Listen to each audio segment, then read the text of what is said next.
and a welcome in or a welcome back. It's a MonkieMar. Before we get into today's video, please make sure you click the like, the subscribe, and the bell for notifications. Hey guys, welcome in.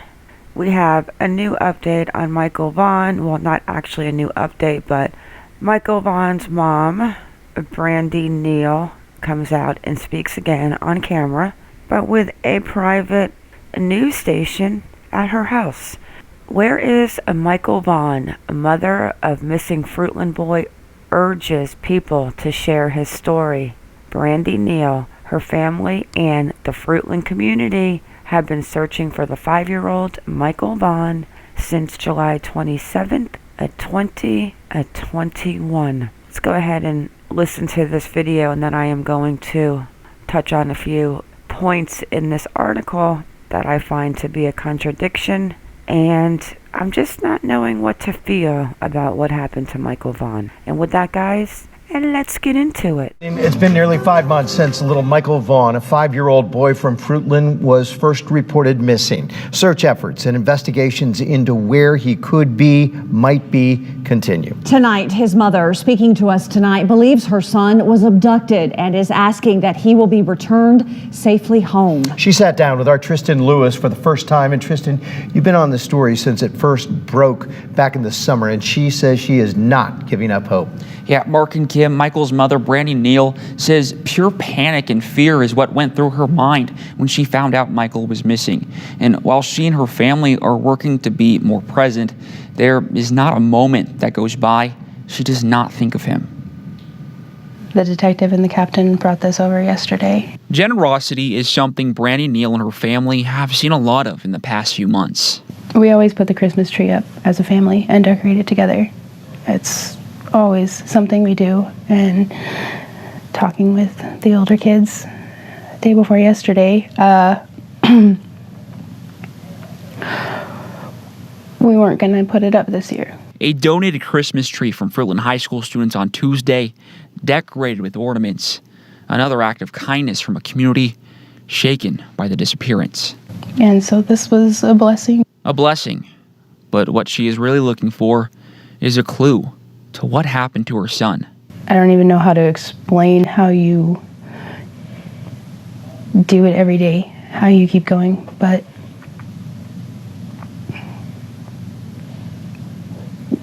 you can't give up, you have to try. Michael Vaughan has been reported missing since July 27th. Brandy was at her job that day, and Michael's father, Tyler Vaughan, was watching the kids. She was scheduled to work until 9 that night. She got a call at 7:04 p.m. Tyler said he couldn't find Michael. He was screaming for him, and I could hear the fear in his voice, and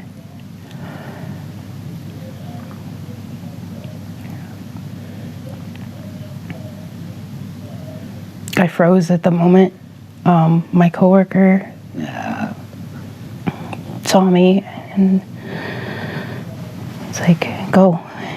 And I ran, I grabbed my purse, and I drove as fast as I could here. Pulling into her neighborhood that night, she saw police and neighbors everywhere, shouting and searching for Michael. It's a blur because it was all so much, but there were people still out in the fields at 4 o'clock in the morning, community members, because we didn't leave outside for months. Although Brandy describes Michael as a friendly and curious boy, she says he rarely wandered off outside by himself. And the few times he did, it was never farther than the end of their street.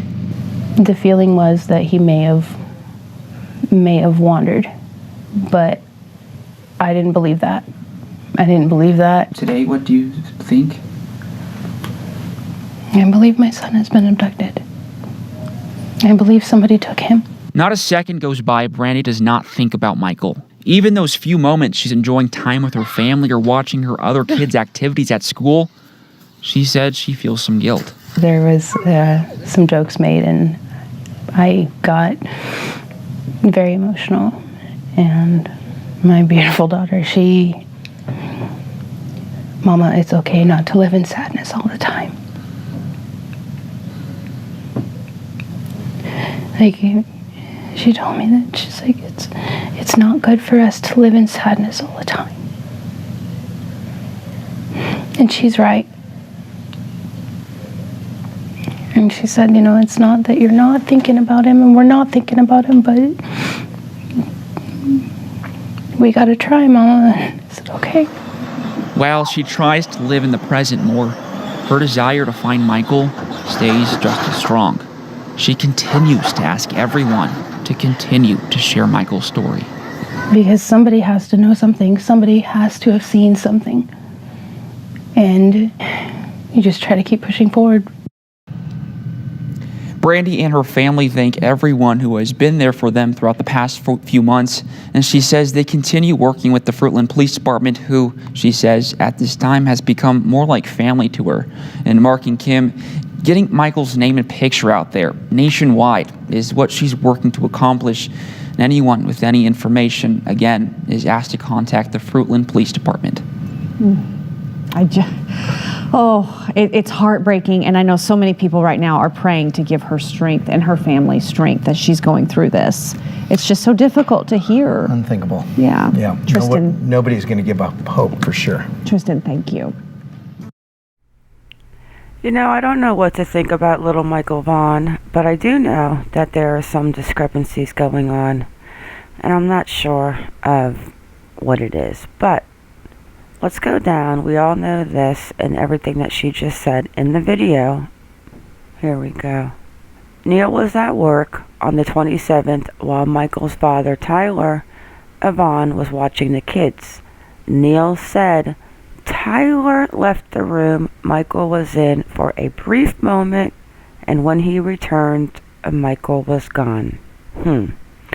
What does that sound like? Because we know that he was supposedly changing the baby sister's diaper, and we know that it's a time span from 6:15 p.m.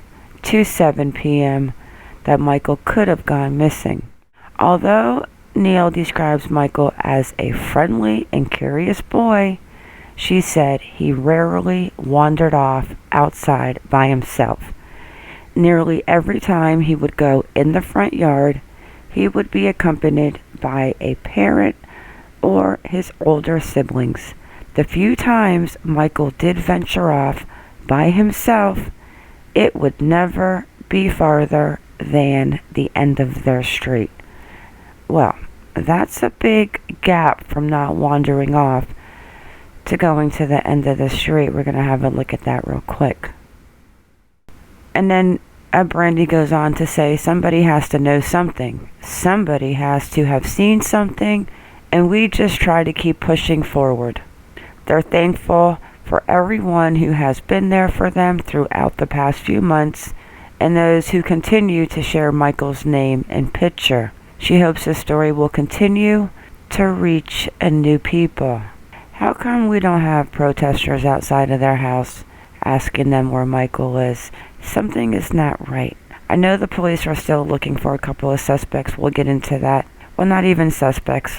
Let's go ahead and say persons of interest. She's still working with the Fruitland Police Department. I still can't get over the way that Chief Huff even looked at her in the last news pressy, because something's just not sitting right with me. Fruitland police are asking to help identify the driver of a white Honda Pilot seen leaving the area of Southwest 8th Street at around 6:47 p.m. on July 27, 2021. They also are looking to identify a man with dark hair wearing a white t-shirt and black shorts seen walking in that area around the same time. We know there's ring cams on those doors. We know that they have more information than what they're saying. Honestly, I could feel the tension in Chief Huff in that last press conference. I might be over-exaggerating, but you know what, guys? I can feel it for some reason. There's just something off. And let's not forget what the neighbor said. So before I wrap this video up, let's go have a look at the end of the street. I know it's a house back on the block, but still, I'm just not buying it that he wandered off. Alright, so here we go. We've got Fruitland, we've got the Snake River, Idaho side, Oregon side.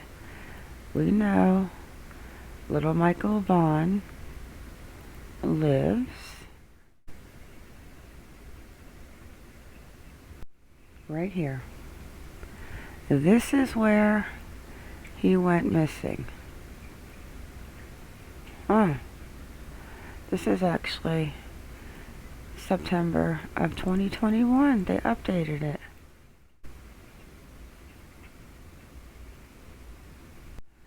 So here is where Michael went missing.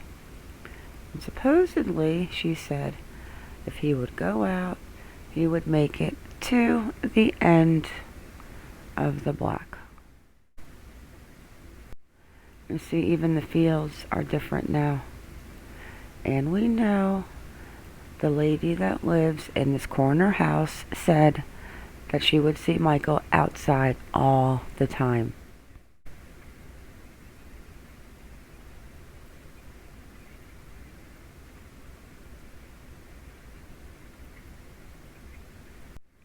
I don't see any security on that house. I don't know what that is. Let me just check right here.